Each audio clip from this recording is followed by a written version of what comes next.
It now gives me great pleasure to introduce our next session, the fractional ownership concept, can it be used in Russia? And Evgeny Bezel is going to bring his panelists out on stage. Evgeny Bezel is Managing Director of URBANE Group, and Evgeny has been extremely helpful in putting a number of sessions together during this conference, and we appreciate all your support. So please show your appreciation of Evgeny. Thank you. In order not to waste time, I would like to invite all the participants on the stage. We are all men, and we're going to be moderating the session in English.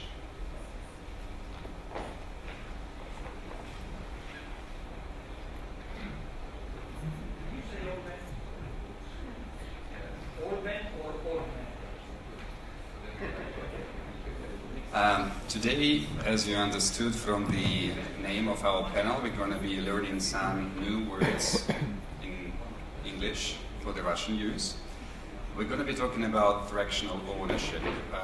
It's a foreign word. Some people understand it one way, and other people understand it another way. We have got today a panel, a collection, as we call it, Clash Royale, all the people who do take participation in the development of the fractional ownership scheme to be used in Russia.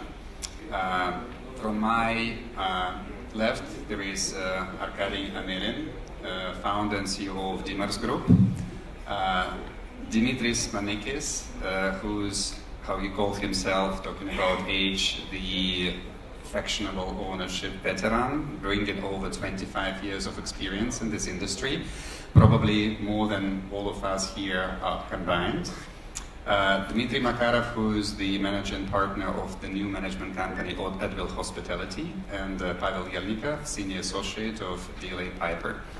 Dimitris, as the most senior and experienced person in our group, can you translate the meaning, the true meaning of the fractional? What does the fractional stand for? Yeah, I apologize. I mean, the fact that I'm Greek doesn't mean that I can be insulted on stage by being called old and veteran and whatever. I mean, this is a great panel after the bankers. So we've got two Dmitry, we've got three old people, we've got two consultants. Three, it's amazing. We're going to put some really humor into this. So fractional ownership. If you see at the leisure real estate, what exactly is it? It's like a leisure supermarket. You've got the hotels that provide 1 night of accommodation. Then you've got timeshare, which is 7 days of accommodation that people pre-buy holidays. Then you've got fractional ownership, which is kind of like a 4 weeks that people buy in a certain location in a mixed-use environment. And then you've got whole ownership, which is somebody buys the whole villa at one project. Our speciality from an RCI perspective, I mean, we are part of the Wyndham Worldwide Group as well. That Dan actually was on the panel just before lunch. We are specializing in timeshare and fractional. So what exactly is it? If people don't want to buy the whole ownership, they actually buy 4 weeks of accommodation in a mixed-use property, and they can use that either at the property that they bought, or they can exchange it through registry collection, which is our upmarket kind of luxury segment on an exchange business. It sounds pretty simple. I think it's great for Russia because I mean, if I was in any mixed-use environment, I would say that Russians buy in Russia a Russian product, and I think that makes absolute sense now. We've heard from everybody this morning. People travel more in Russia than before. People's habits, you told me earlier, even the clothes people buy, the consumer habits have changed. So I think from a mixed-use perspective, now is the right time for Russia to get into this field as well. Not necessarily as we've done in Europe, that they were selling to foreigners, but mainly selling to the Russians. We've got Chinese. Yeah. You can, how many Chinese you can fit in 4 weeks of fractional? Anyway, no, that's not the case. I do believe the Russians are the key market for this particular program. Thank you. Yes, talking about the time of change, I think in the last year, those who are working in the tour and travel businesses have realized a significant shift. I would not say like a drastic change, But yes, we have had in the last year devaluation out and about political and geopolitical situation about Russia. Russians are traveling less, which is painful for the European and the famous travel destinations for the Russians. They see less and less Russian travelers. The Russians started to travel a lot domestically, and talking about the change of the behavior, how the Russians are spending their disposable income for clothing, for entertainment, for wining and dining, etc. It's changing. So if you're bringing your overall global experience, because you worked in many different countries and destinations where you pioneered the scheme, the same scheme from zero, is there any kind of set of factors of success? What is the principal basis for a successful launch of this scheme in a new market? I think it's not. It's the same everywhere, I guess. You need a great product. You need a great location. You need a legal framework. I think Pavel's legal expertise will tell us more. But I think number one, you need a very good, solid sales team. I was at the university once, and that was obviously to your point many years ago, because I'm very old. But I remember my teacher at that time said, "Which is the best car in the world?" It's Ferraris. Okay, so why do Ferraris need a showroom to sell if it's the best car in the world? Every single product in this world actually needs to be sold. So you can have the best product, you can have the best location, you can have the best project, but if you don't have a decent, reliable, well-organized sales team, you cannot get very far, to be honest. So I've never sold a week of timeshare or a week of fraction in my life. I bought a couple for myself, but I can say that a great sales team, either you are selling a hotel, either you're selling fractionals, or you're selling whole ownership or residences, it's the key component to success. Thank you. Before we switch into the Russian specifics, have you encountered the Russian users, the buyers of the fractional scheme outside of Russia, and what's your valuation of the behavior? Because there are a lot of discussions happening here saying that the Russian mentality is different. We are really territorial, we do not want to share, we do not want to use the same product as somebody else we may actually not know. So from what your experience outside of Russia, what's the Russian portrait of the fractional user? To be fair, I think the Russians as consumers are not different than anybody else. A bit more noisy than the Chinese, I guess. But to be fair, they're not different. They've got exactly the same buying habits. They really want to have value out of what they bought. They don't want to be taken for a ride for the money that they spend, and they want to make sure that what they bought is actually a solid investment. If anybody else in the world, if you ask an American or if you ask somebody from any other country in the world, probably they will tell you they more or less want exactly the same thing. So I don't buy that whole, oh, the Russians are different, you need to treat them different. No, you treat them with respect, you give them exactly what they bought, you tell them all the logistics of what they actually purchased, and once you've done that, I think they are happy customers. And can they follow the rules if you set up the rules? I mean, I would imagine they follow the rules back in their own country. I didn't see any anarchy in the streets of Moscow. I didn't see unless Sergey, my colleague, took me to the wrong places. I didn't see anybody not following the rules. So I don't think the Russian consumers are necessarily different than anybody else. It's a good point, because as a frequent visitor to Russia, and Moscow in particular, you're obviously observing a lot of changes. Now we have got civilized way of parking, roads, pavements. It's more like European. Don't talk to me about it. Civilized way of parking in Athens doesn't exist. So, and I've spent enough time in India and in Cairo to tell you that if you call this civilized, this is ultra civilized. You need to go to Cairo and then you'll see what civilized parking actually means. No, I mean, as I said, I don't buy all that thing about Russians being either behind or different. You are consumers like everybody else, and you need to be treated fairly, and then you've got a winner. Thank you. And you've got another Dmitry here who's really fed up with me talking, so your turn. No. He's a younger model, as you can see. I've got a different set of the respondents, so if you allow, I would like to give floor to Arkadiy, because Arkadiy has got a legal background. You've been working in the residential real estate business, what we can see after a certain boom of the prices in residential real estate, would this be outside of Moscow, central downtown, suburban areas? Right now, there is more people willing to sell rather than to buy. So is it because people finally understood that possessing property is actually a pricey exercise? Do you think they revisit the way they are treating the property towards what we come ultimately to fractional ownership? What's your opinion? First of all, I'd like to say that when Dimitris called himself as a veteran, I call myself as a pioneer of the fractional concept here in Russia. And it is true that I originated from the real estate market. I was the owner of the real estate agency when I realized their appealing opportunities and advantages of the fractional ownership via over their whole ownership. And yes, now we are surviving a process when their prices on the real estate market have been plummeted. And to my mind, this concept, the fractional concept, is still very demanded. It was demanded at the previous time, but our market was not ready to this concept. When I hear such words about that our market is not mature and we are not ready to accept the fractional concept, I have another argument.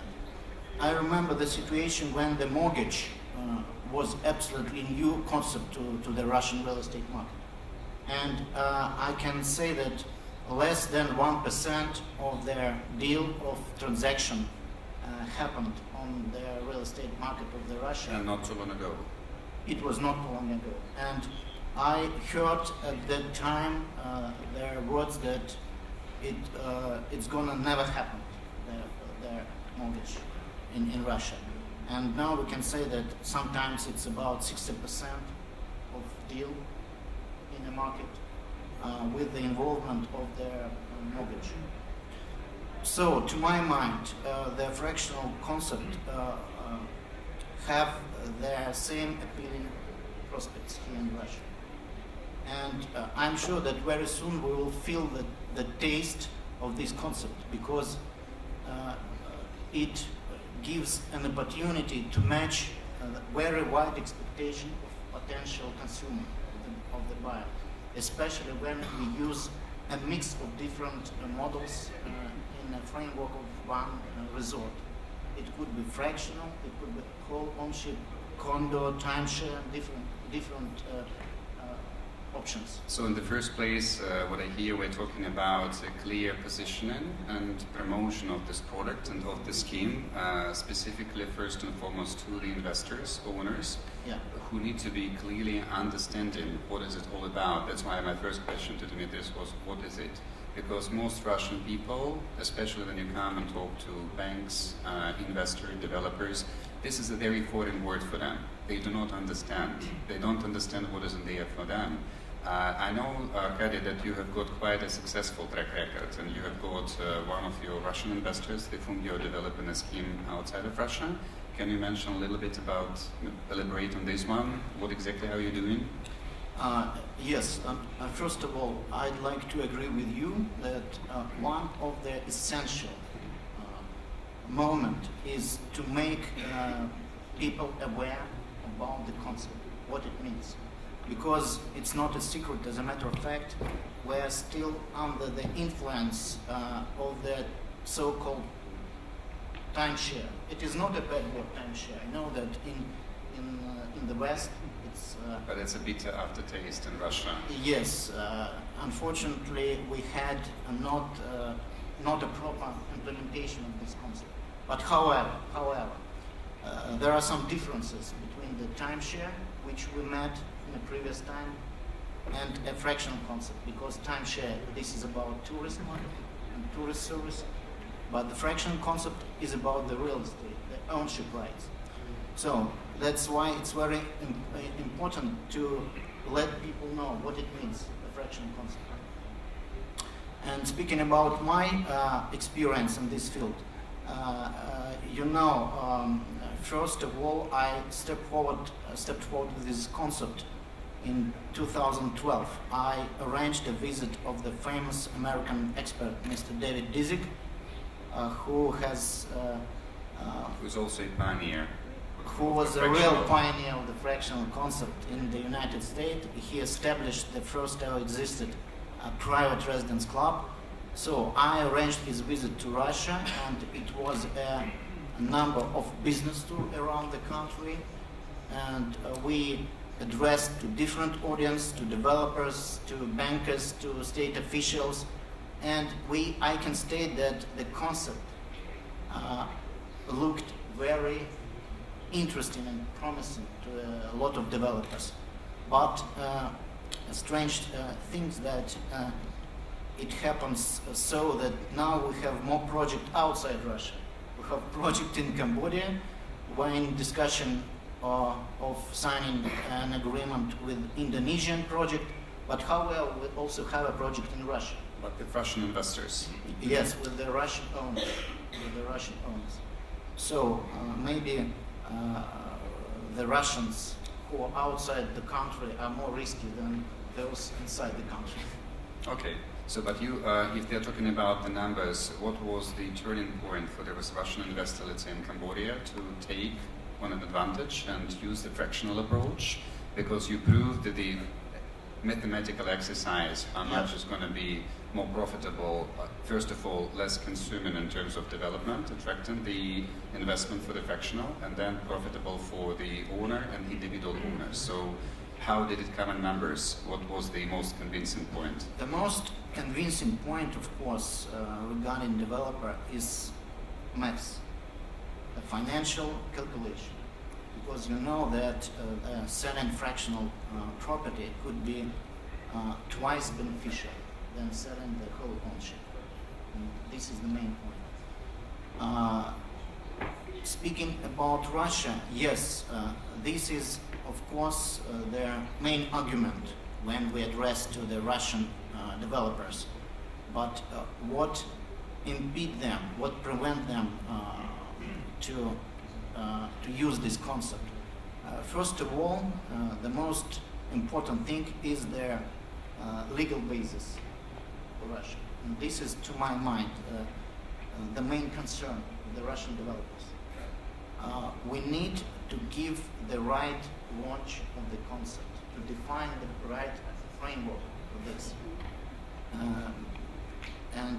I'd like to say that using this opportunity that at the end of September, their founding meeting of their National Association of Lawyers in field of tourism, now used, happened.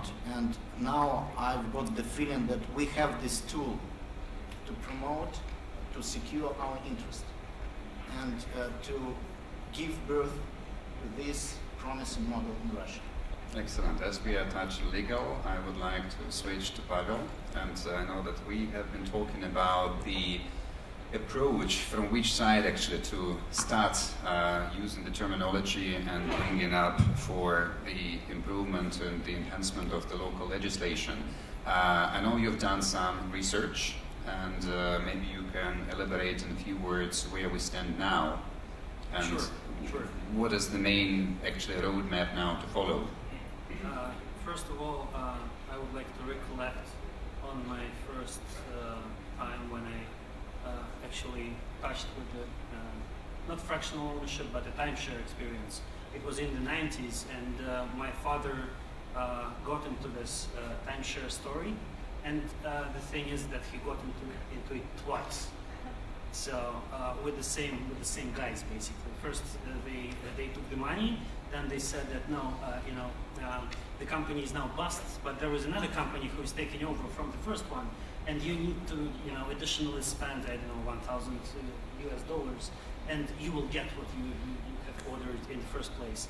And it was a fraud, of course, both times.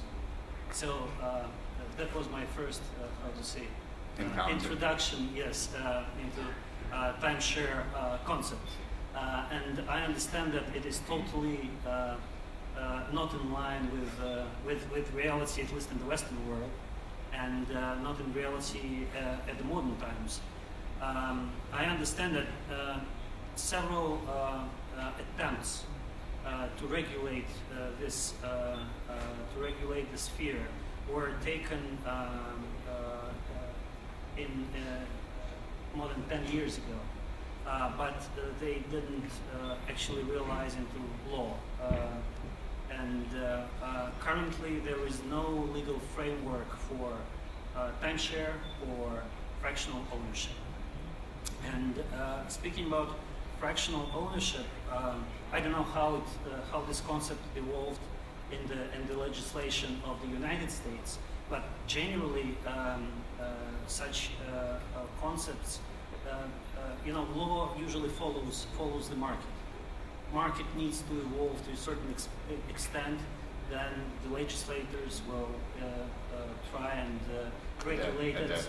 Yes. So you need someone like Mr. Disick, who's going to be a pioneer, who's going to be opportunistic enough, who's going to be energetic and adventurous in that sense, and who will try and adapt this model to the whatever circumstances and legal framework he's working in. And for example, in Russia, we had a look at the current legislation and how it fits to the fractional ownership model, and it seems that there is nothing in the Russian legislation which would ban fractional ownership. However, we don't have any specific instruments which would help at the same time. So we have this shared ownership concept, общая деловая собственность, and it is designed for something else, to regulate relationship between mainly, physical individuals or dealing with residential real estate. And when we talk about fractional ownership, it is mainly a commercial real estate.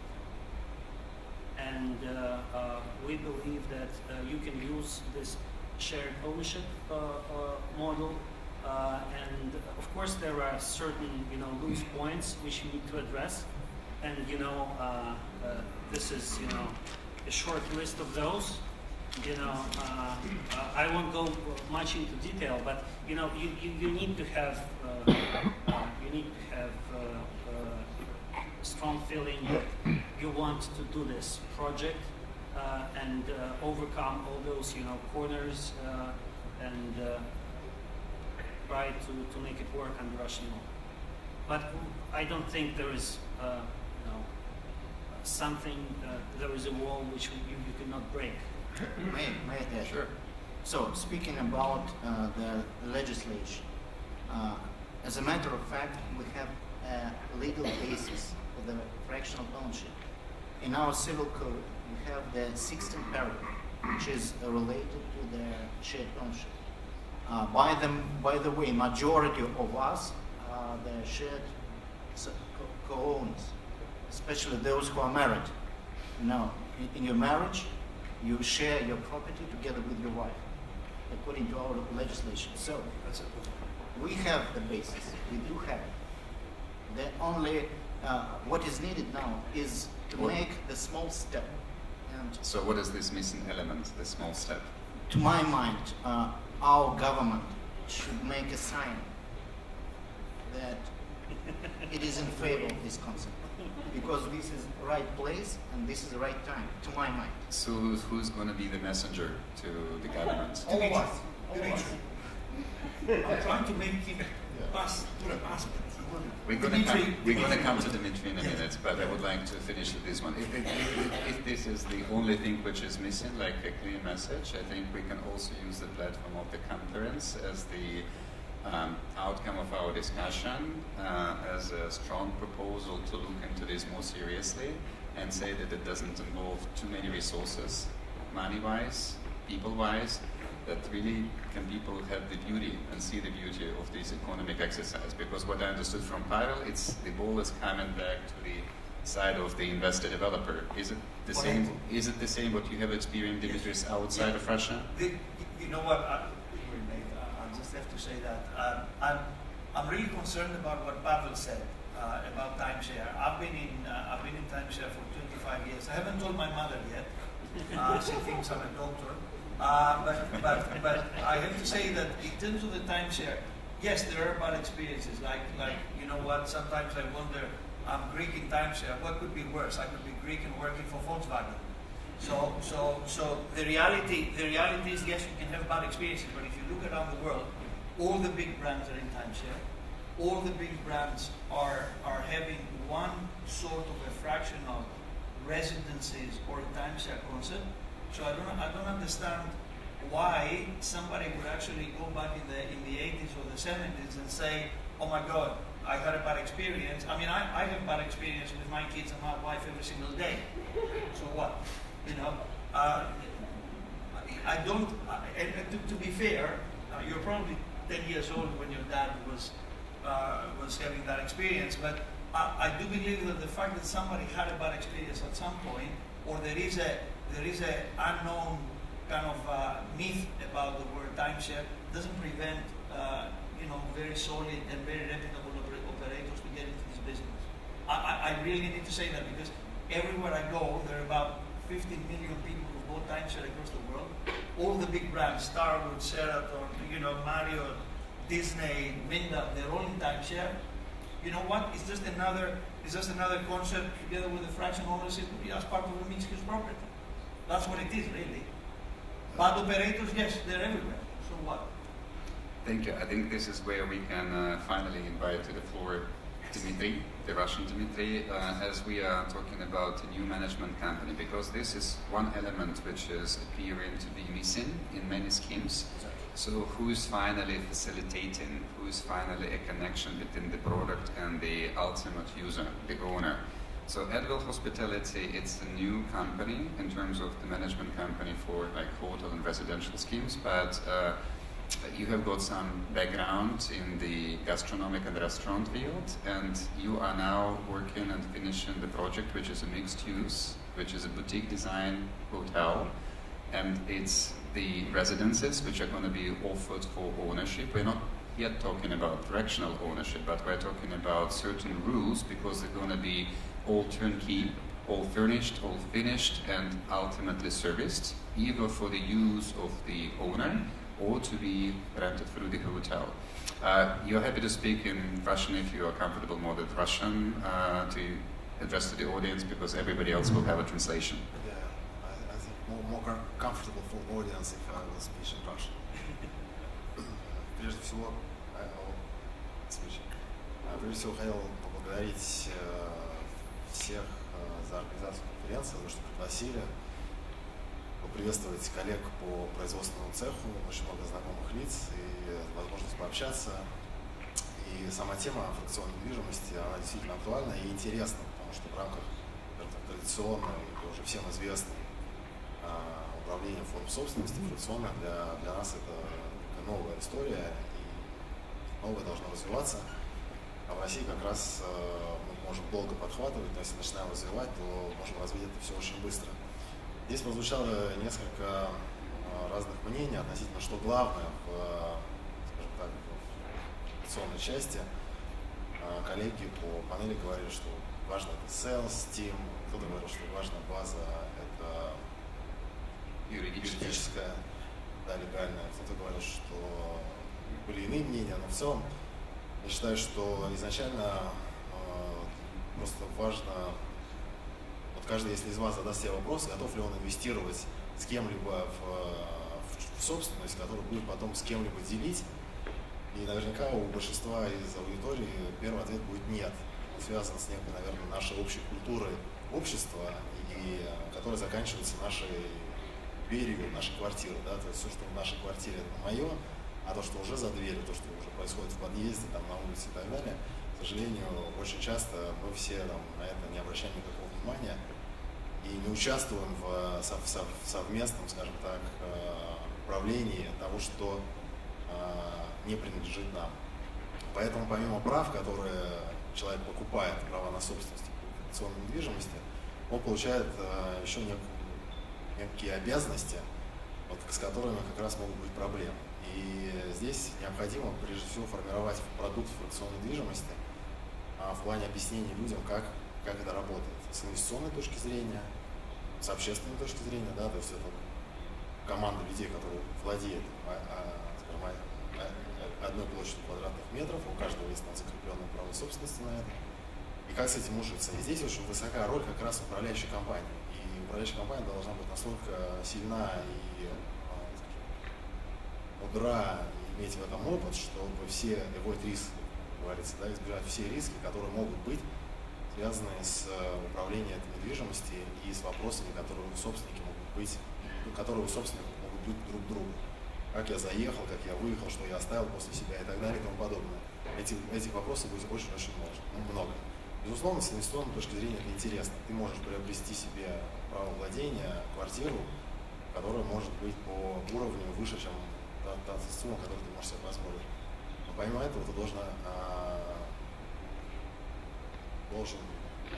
ты обязан играть по определенным правилам. Когда речь идет о твоей собственности, тебе вот в эти правила это не очень хочется играть. Хочется, вот это мое и все. И там я хочу делать то, что я хочу. Это наш менталитет. Здесь я не совсем согласен с тем, что русские такие же клиенты, покупатели, как и везде. Я думаю, что все-таки сильна вот этот менталитет наш сильный, что мое это мое.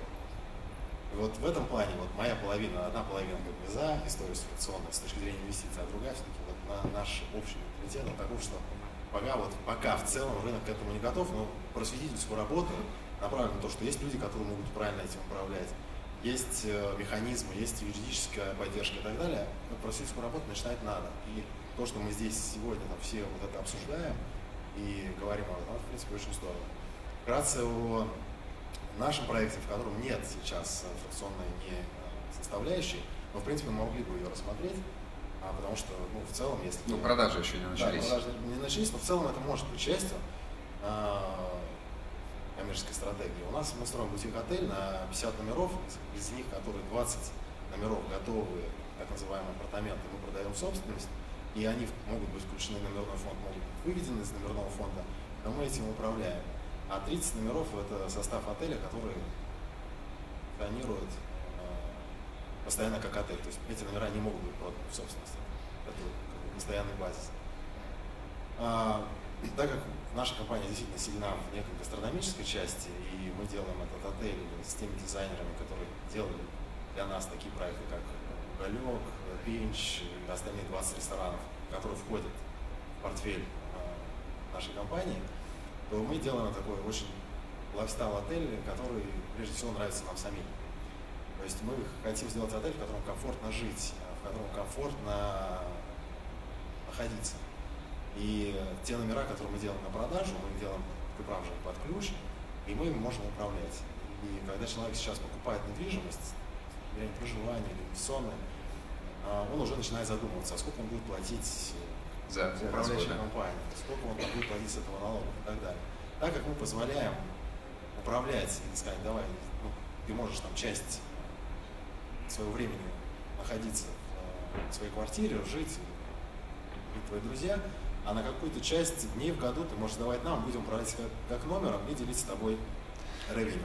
Здесь, Дмитрий, спасибо большое, нам просто уже показывают, что мы по времени немножко выходим, мы уложились в принципе. Я в заключение просто хотел сказать то, что Димитрис прозвучало, что во всем мире работают ведущие международные компании и бренды в этом бизнесе, и это является одной составляющей гостиничного бизнеса, то в России из опыта могу сказать, что как раз бренды и операторы международные очень осторожно к этому сегменту относятся и скорее не хотели бы им заниматься. Из того, что лейтмотивом прозвучавшего с твоей стороны, я понимаю, что вы как раз та компания, которая берется за это в трезвом уме, рассудке и с чувством, пониманием, что вы сможете это сделать лучше, чем кто-нибудь другой. Правильно? Но мы стараемся это сделать, потому что мы это делаем в том числе и для себя тоже. Спасибо. К сожалению, нам показывают, что у нас даже нет времени на вопросы и ответы, поэтому если есть какие-то вопросы, мы можем ответить в кулуарах уже перед залом конференции. Всем спасибо.